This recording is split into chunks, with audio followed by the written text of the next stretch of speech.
बहुत उरसा पहले की बात है। एक दूर दराज बादशाहत में एक नेक दिल बादशाह रहा करता था। उसके 7 बेटे थे, बहादुर, ज़हीन और हसैन। जब शहजादे जवान हुए तो बादशाह ने एक दिन उन्हें दरबार में बुलाकर कहा, मेरे बेटो, अब वक्त आ गया है कि तुम सब अपनी अपनी जिंदगियों के साथी तलाश करो। जाओ, अपने अपने तीरों कमान लो और हवा में तीर चलाओ। जिस जगह तुम्हारा तीर जागरे, वहीं तुम्हारी कसमत तुम्हें तुम्हारी दिलहन से मिला देगी। शहजादों ने बादशाह के हुक्म की तामील की। पहले शहजादों के तीर दूर दूर की सल्तनतों में जा गिरे। कुछ तीर शानदार महलों के करीब, कुछ हसीन बागों में। वो सब शहजादियां वहां के बादशाहों की बेटियां थीं। लिहाजा उन 6 शहजादों की शादियां बड़ी धूमधाम से हो गईं। लेकिन जब सबसे छोटे शहजादे ने अपना तीर चलाया तो वो तीर जाकर एक वीरान जंगल में गिरा। वो हैरान और परेशान वहां पहुंचा तो देखा कि तीर एक टूटी फूटी झोंपड़ी के सामने जमीन में पेवस्त है। उस झोंपड़ी के अंदर एक बूढ़ी औरत रहती थी। शहजादे ने बूढ़ी औरत से मुअद्दबाना कहा, उम्मा, क्या आपकी कोई बेटी है? मैं बादशाह के हुक्म के मुताबिक अपना तीर चलाने आया था और वो यहां आकर गिरा है।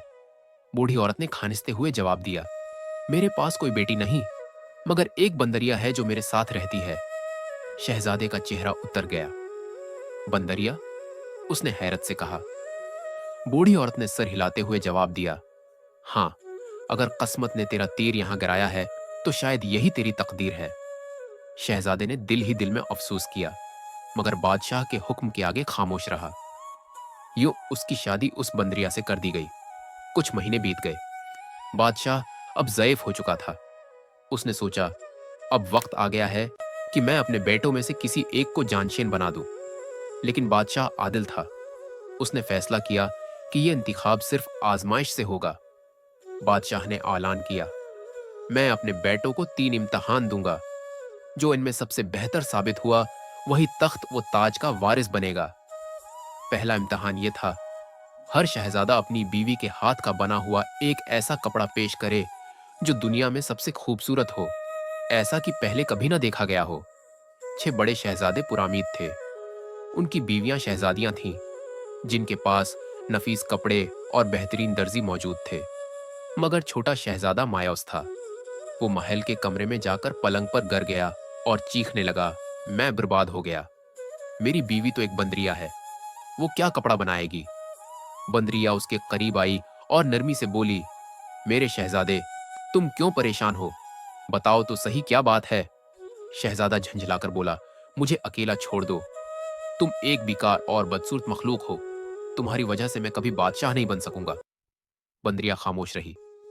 फिर आहिस्ता से बोली, परेशान मत हो, मुझे एक मौका दो, मैं सब ठीक कर दूंगी। शहजादे ने तंजिया हंसी हंसी, तुम तुम क्या कर सकती हो? तुम तो सिर्फ एक बंदरिया हो। वक्त गुजरता गया और इम्तिहान का दिन आ पहुंचा। बादशाह तख्त पर बैठा था। सब शहजादे कतार में अपने कपड़े पेश करने लगे। हर कपड़ा दूसरे से बेहतर, रंगों से चमकता, रेशम और जर से भरा हुआ। फिर सबकी नजरें उस समत उठ गईं जहां छोटा शहजादा अपनी बंदरिया के साथ आया था। सबके चेहरों पर तमस्खर था। लेकिन जब बंदरिया ने अपना कपड़ा पेश किया तो पूरा दरबार हैरत से सांस रोके रह गया। वो कपड़ा इतना नफीस, इतना नाजुक और इतना हुसैन था कि रोशनी उसमें से गुजरकर रंग बदलने लगती। खालिस रेशम, जवाहरात से जड़ा हुआ। बादशाह ने वही कपड़ा सबसे खूबसूरत करार दिया। छोटा शहजादा खुद भी दम बखुद रह गया। फिर बादशाह ने दूसरा इम्तिहान मुकर्रर किया। मैं हर शहजादे के घर जाऊंगा। जिस घर में सबसे अम्दा खाना तैयार हुआ, उसी का बेटा अगले मरहले में जीतेगा। छोटा शहजादा फिर से परेशान हो गया। वो अपने पलंग पर लेटा कराहने लगा। बंदरिया आई और बोली, क्या हुआ? शहजादे ने गुस्से से कहा, तुम कुछ नहीं समझ सकते। ये दूसरा इम्तिहान है। बादशाह हमारे घर खाना खाने आएगा और तुम तो कुछ पका भी नहीं सकते। बंदरिया ने नरमी से कहा, यह फिक्र मुझ पर छोड़ दो, आराम करो, सब ठीक हो जाएगा। शहजादा उसकी बात पर हंस पड़ा। लेकिन रात गए। जब वो जागा तो हैरत से उसकी आंखें फटी की फटी रह गई। उसने देखा, बंदरिया ने अपनी खाल उतार दी थी। खाल के नीचे एक होर जैसी हसीन परी खड़ी थी, जिसका चेहरा चांद से ज्यादा रोशन, आंखें झीलों जैसी गहरी। वो परी आसमान की तरफ देखकर आहिस्ता से बोली, ए मेरी बहनों, आओ, आज हमें दावत तैयार करनी है और एक एक दर्जनों परियां वहां उतर आएं। सबने मिलकर ऐसा लजीज खाना तैयार किया जिसकी खुशबू से फजा महक उठी। शहजादा उस मंजर में खो गया। उसने सोचा, ये मौका है, और उसने बंदरिया की खाल उठाई और आग में झोंक दी। परी ने मुड़कर देखा। उसकी आंखों में खौफ और गुस्सा दोनों थे। तुमने क्या कर दिया? वो चीखी। फिर उसने फजा में हाथ उठाया, रोशनी फैली, और वो परी अपनी साथियों के साथ गायब हो गई। सिर्फ खाना बाकी रह गया। जब बादशाह आया तो सबके खानों में से उसने सबसे ज्यादा तारीफ छोटे शहजादे के खाने की। ये खाना किसी आम इंसान का बनाया हुआ नहीं लगता, बादशाह ने कहा। मगर छोटा शहजादा खामोश था। उसके दिल में पिछतावा और हैरत दोनों थे।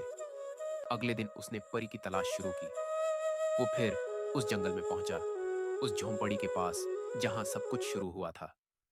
उसने दरवाजा खटखटाया। बूढ़ी औरत बाहर निकली। मैं उस बंदरिया को ढूंढने आया हूं, शहजादे ने कहा।